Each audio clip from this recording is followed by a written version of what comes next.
Yes abakutureba nkore media ugundi Ronald aka DM Swaga kandi njyo mugigano mangu nywe na nabanta bine kibekurireho tinkuburaho ngo mwanya guturi mundi guguha umwanya wo bagweta icyaro niciyaga urusozo ni Nyampanga hilo egombara ni Nyaboko mu district ya Ntungamo. Nyaboko ne gomborora yes district Ntungamo.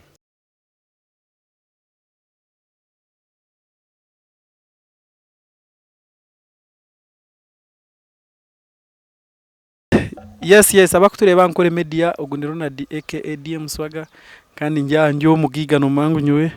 na nabanta bine kibekurireho tinkuburaho nashamerwa kureba sebo aba media nanye nashamerwa kubareba abaturikize ubwo mwanya guturi mundi guguha umwanya wo bagweta icyaro niciyaga urusozo ni Nyampanga hilo egombara ni Nyaboko mu district ya Ntungamo. Nyaboko ne gomborora yes district Ntungamo. yes Anyampumo road niyo kuzagwa ningano ukorerayo nzarwa kunuye nuzagwa kunuye deno ukorerayo imirimo yawe nkora imirimo yanjye y'ubuhinzi ndico gikorera nyowe ndi amazina banyita engineer Gordon Arinitwe ninkorera Bulisa yes Bulisa under Total Energies yes konka umubwiro w'ecumuro nanye n'ecumuro ntani by'amashanyarazi nijaha kuhinga koko riro muri mugwamana gitoka twakwenteka ngo niho uri kufokasinga I think ambanye n'abakozi konka n'ubwanye n'abakozi nandi kuri ya Bulisa icyo bakora buri zoba nimba nkini so no kino cerera kamera ine kamera mukona zona ine kamera Cornelia kamera nogerebejo kuri ubuseri niyo kamera so tinde kintu cyone kikubaha ntakini so imwe abarebitu abarungi tujya kandi twaka hano mushija w'amani munonga aine famu aine ibintu binji munonga kandi twashanga naza munonga no production abo kwa na producing obuhunga a producing ibintu binjaho tinkumanya ubutunguru nabwo ni ba processing ntuhinga nturi abahingi byo nantinga ni ba processing kugira ngo butafa ninga bwe atwo kweza ubutunguru ko kubuhinga ukabusharura no burondera hanta empe zaburijo ubikamo koko racyucu kiriya kirimo ubutunguru tukabusharura kwa mwenda tumantu guzo mpora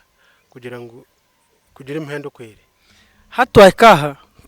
twahika famu yawe twareba ibintu binji munonga nicyo cyakuharize gukora famu keji ere ibintu binji icyo kubanza emerme y'itukoreji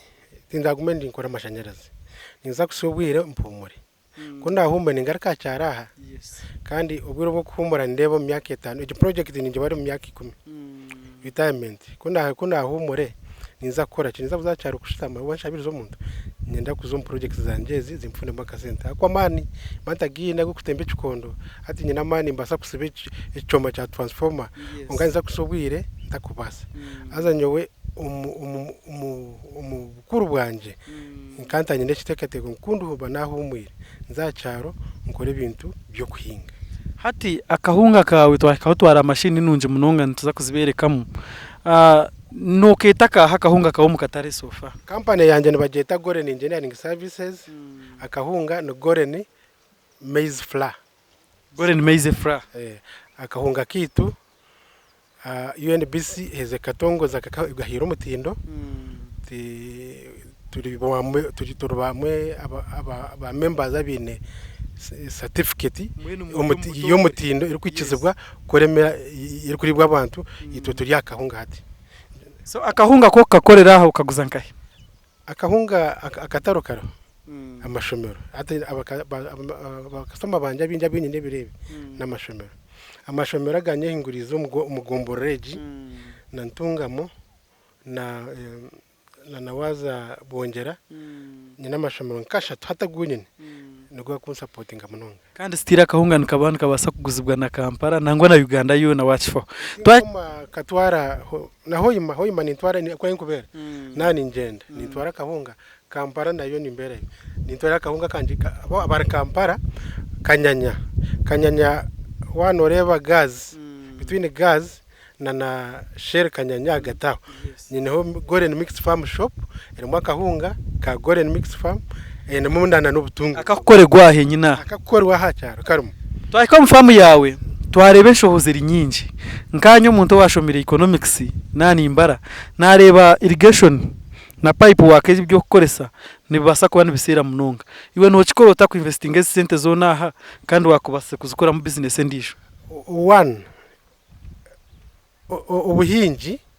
ni business nk'izindi. Irrigation age pipe work nyine purambo buri nkorera. Amashanyarazi ninge yakorera. Now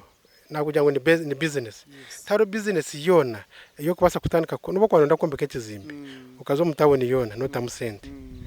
Ekizimbe wachiteka musente. Izi pipe work kuzikora kuza project mu calculation zanje. Network yona kugisanya nagiseri eri 15 million. Now 15 million zombekenje zikujombeka. Now nakugira ngo mbukuru bwanje nenda kuja kuya sente. Neje shaheje ndio mwaka gwa kabiri nkatandika last year. Ndio mu second year konka esente zintiro mu farming ngomo. Burunako esente zikushoroma. Niziza ko zinyebaririza ngo ndike nkahi namwe nsitamaha nkore sente. Ntino rukuncunga ndukwe ko 70 byanye. Nashemerwa munonga abwecho. Farm yawe ko kureba nokoresa abakozi bangahi nko mu farm yawe je. Nti twantu boneze ntabire. Nimbanye n'abakozi bakora gari 10 kumankara 20. Harimo na manager n'abaguma bakorebera kuri we cyoma abakozi 10 kurenga. We bari munonga. Tuza kubonaho n'abataka tuje tubabuze konka tukuhendera. Uri kubana inda kwagiraho ninga katugire ngo abahinja bakwenda kwega no bikiriza bega basa kwija bege. Echaro bona nimba umurimbo bije bege tino abo kubaki eji project yawe tiye cyaro ni project yihanga gyona kandi ureba hati ubu watandika kuza media nibasa kurebwa n'insi yona so abakurugahare bona no twamiza ngo no bashira bijana basa kwega project eji ne yihanga company yitu registered mu yihanga so nyizira cyaro kwereza abantu bitu we bari munonga tereze nambaze sumu abakwenda kubona ubuhereza bwawe ninga bakwenda kwija kwagira nangwa ubare no kuinspiring abantu binje abakuba ni mangu nabagiga binje abajyokwe abantu bareba ngo agukara chateyine mugashoko nkabasa kubana bega mu cyango so bahereza ko bakubasa kutunga ningo kubasa kubona ubuhereza ku rwa mixed farm golden mixed farm tukwendera uhereza like ngo kubakubasa kubona ninga kubona ebimukutunda ninga products zanyu nabagira ngo abarakampara mwana mwenda products za golden mixed farm dushangara kanyanya utakakira share kanyanya hagati ya share kanyanya na gas kanyanya abarakampara gayaza na kwero abakumanya kana na sites na yetu ine outlet abarohoyima twineyo outlet mu ruburisa abarukungiri arukumanya Stanbic Bank nabo twineho outlet ya golden mixed farm rukungera izo nizo outlets twinezi is recognize kutonde ibintu byi so taronke namba ya manager yo kugira ngo basa kuboneraho esimu ya manager eroho esimu yanje ni 0772 ashatu na mukaga atano na mukaga cyanana nibiri kandi manager uri kubera aha ubona abaro eshayona ya MTN ya Airtel ni 0703 12 kaga na mwenda atanu na munana we bari munonga so twashemerwa munonga kandi nankuzira na Sumani na Bright AB abankore media we bari